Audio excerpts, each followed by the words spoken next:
The fall of Constantinople is part of a bigger picture in history. For example, not only it marked the end of the Byzantine Empire, but it also marked the death of an ancient Roman Empire whose influence is arguably felt to this day.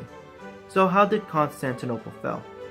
In an already declining empire, the Byzantines were nothing more than their capital, Constantinople, and a couple of enclave islands. At its current state, it seems inevitable that a nation-state or an empire will sweep away the Byzantines into the ashes of history. That empire being the Ottoman Empire.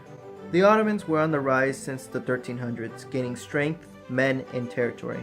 Their leader at the time, Sultan Muhammad II, was the person responsible for the siege of Constantinople. It was his top priority to capture the city, in large part in believing that it would bring him prestige and stability within his empire. When the Ottoman Empire began to siege Constantinople on April 6, 1453, they started with an army with a conservative estimate of 50,000 men, 70 cannons, and a fleet comprised of 126 ships, whereas the Byzantine army was comprised of a conservative estimate of 7,000 troops and a fleet comprised with only no more than 26 ships. Constantine, the last emperor of the Byzantine Empire, knew that the fall of Constantinople was inevitable.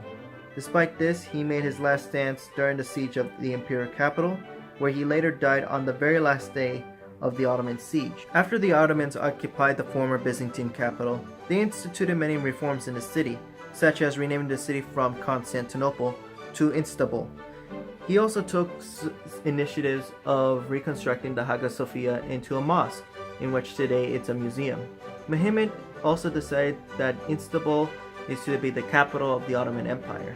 The city will remain as the capital for that empire until 1924.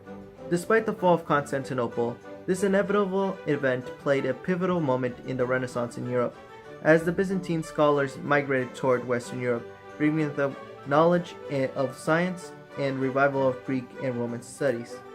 Today, the fall of Constantinople is known to be the last breath of a millennia and a half empire that shaped the way how Europe became to be in arguably the world today.